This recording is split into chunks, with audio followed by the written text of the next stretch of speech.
മൗലിദ് റസൂലുള്ളാഹിന്റെ കാലഘട്ടത്തിൽ തന്നെ ഈ ഹസ്സൻ ബിൻ സാബിത്ത് റളിയല്ലാഹു തആല അൻഹു നിരവധി സ്വഹാബിമാരെ സംഘടിപ്പിച്ചുകൊണ്ട് മദിയത്തെ പള്ളിയിൽ നിന്ന് ചൊല്ലാറുണ്ടായിരുന്നു. റസൂലുള്ളാഹിന്റെ കാലത്ത്, മരണത്തിന്റെ ശേഷമുള്ള ആണ്ടല്ല, ജന്മദിനത്തിൽ റസൂലുള്ളാഹിന്റെ കാലത്ത് തന്നെ സ്വഹാബിമാരെ പങ്കെടുപ്പിച്ചുകൊണ്ട് ഹസ്സൻ ബിൻ സാബിത്ത് ചൊല്ലാറുണ്ടായിരുന്നു. റസൂലുള്ളാഹിന്റെ വഫാത്തിന്റെ ശേഷവും അബൂ ഹുറൈറ തുടങ്ങിയ മഹാന്മാരായ സ്വഹാബിമാരെ പങ്കെടുപ്പിച്ച് ഹസ്സൻ ബിൻ സാബിത്ത് റളിയല്ലാഹു തആല അൻഹു മദിയത്തെ പള്ളിയിൽ നിന്ന് മൗലിദ് ഓതി.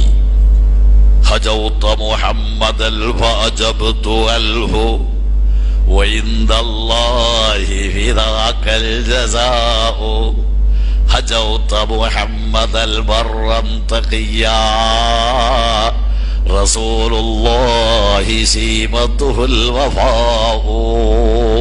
അല്ലാഹുവിന്റെ റസൂലിന്റെ മഹത്വങ്ങളും അതോടൊപ്പം അല്ലാഹുവിന്റെ റസൂലിനെ ആക്ഷേപിക്കുന്നവർക്കുള്ള മറുപടിയും രണ്ടും കൂടി സമ്മിശ്രമായി ഉൾക്കൊള്ളിച്ചുകൊണ്ട് അല്ലാഹുവിന്റെ റസൂലിന്റെ മൗലിദ് റസൂലുള്ളാഹിന്റെ കാലത്ത് തന്നെ ഹസ്സൻ ബിൻ സാബിത്തും അബൂ ഹുറൈറ തുടങ്ങിയ സ്വഹാബിമാരുടെ നേതൃത്വത്തിൽ മദീനത്തെ പള്ളിയിൽ നടന്നു.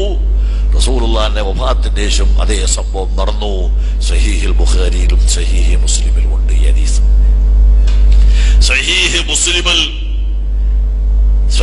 മുസ്ലിമിന് ശറഹ് എഴുതിയ ഏറ്റവും വലിയ പണ്ഡിതനാണ് ഇമാം നവവി റഹ്മത്തുള്ളാഹി അലൈഹി. ശാഫിഈ മദ്ഹബിൽ ഒരു മസ്അലയെ പറ്റി പണ്ഡിതന്മാരോട് ചോദിക്കുമ്പോൾ ഇമാം നവവി എന്തു പറഞ്ഞു എന്നാ പണ്ഡിതന്മാർ നോക്കുന്നത്, അതാ ഫത്വ കൊടുക്കുന്നത്. ചോദ്യം വന്നാൽ ആ വിഷയത്തിൽ ഇമാം നവവിന്റെ അഭിപ്രായം എന്താണെന്നാണ് നോക്കുക. ഇമാം നവവിന്റെ അഭിപ്രായം ഉണ്ടെങ്കിൽ അതാണ് മുൻഗണന, അതാ നൽകുക. കാരണം ഷാഫി മദ്ഹബിൽ ഇമാം നവവി രണ്ടാം ഷാഫി എന്ന മുഅ്മിൻ പേരിൽ അറിയപ്പെടുന്ന മഹാനാണ്. ഈ ഇമാം നവവി റഹ്മത്തുള്ളാഹി അലൈഹി ഈ ഹദീസ് വിശദീകരിച്ച് ശറഹ് മുസ്ലിമിൽ എഴുതി. ഈ ഹദീസ് നമുക്ക് നൽകുന്ന പാഠം, ആരംഭ നബി സല്ലല്ലാഹു അലൈഹി വസല്ലം മൗലിദ് അവിടുത്തെ മദ്ഹ് പള്ളികളിൽ വെച്ച് ചെല്ലൽ സുന്നത്താകുന്നു എന്ന ഇമാം നവവി ഈ ഹദീസ് വെച്ചുകൊണ്ട് സ്വഹാബത്ത് മൗലിദ് ഓതി ഹദീസ് വിശദീകരിച്ചുകൊണ്ട് ഇമാം നവവി ശറഹ് മുസ്ലിമിൽ പറഞ്ഞു റസൂലുള്ളാഹിന്റെ മൗലിദ് അഥവാ അവിടുത്തെ മദ്ഹ് പള്ളികൾ വെച്ച് ചെല്ലൽ സുന്നത്താണ്.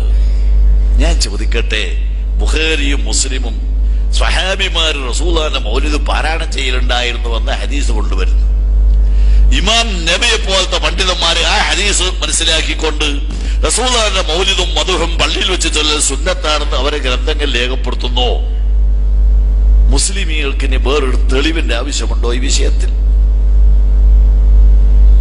ഇമാം നബിയും അതുപോലത്തെ മഹാന്മാരായ അയിമ്മത്തുകളും ഒരു കാര്യം സുന്നത്താണെന്ന് അവരെ ഗ്രന്ഥത്തിൽ രേഖപ്പെടുത്തിയിട്ട് സ്വഹാബത്ത് അവരുടെ ജീവിതത്തിൽ നിരന്തരമായി നിലനിർത്തിപ്പോകുന്ന ഒരു ആചാരം, അത് നിർവഹിക്കാൻ ഇനി മറ്റൊരാളെ പാസും അംഗീകാരവും ആവശ്യമുണ്ടോ ഈ സമൂഹത്തിന്?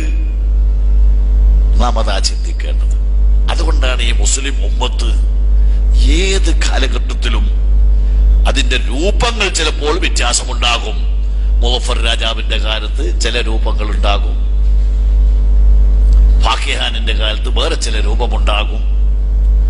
അങ്ങനെ രൂപങ്ങളിൽ വ്യത്യാസമുണ്ടെങ്കിൽ എന്നല്ലാതെ അടിസ്ഥാനപരമായി ഈ റസൂലുള്ളാഹിന്റെ മദ്ഹ് പറയുന്ന റസൂലുള്ളാഹി സ്വല്ലല്ലാഹു അലൈഹി വസല്ലം മഹത്വങ്ങൾ വിവരിക്കുന്ന മൗലിദ് ചിലപ്പോൾ മാംസം വിധം ചെയ്തിട്ടുണ്ടാവും, ചിലപ്പോൾ മാംസം വിധം ചെയ്തിട്ടുണ്ടാവില്ല. ചിലപ്പോൾ മാംസങ്ങൾ വേവിച്ച് വിധം ചെയ്തിട്ടാവും, ചിലപ്പോൾ പച്ച വിധം ചെയ്തിട്ടാവും. രൂപ വ്യത്യാസമുണ്ടെന്നല്ലാതെ അടിസ്ഥാനപരമായി റസൂലുള്ളാഹിന്റെ കാലഘട്ടത്തിൽ നിലനിന്ന് പോകുന്ന ഒരു ആചാരമാണ്. ഇന്നും മുസ്ലിമീങ്ങൾ അത് നിലനിൽക്കുന്നുണ്ട്. ഇതാണ് വസ്തുത.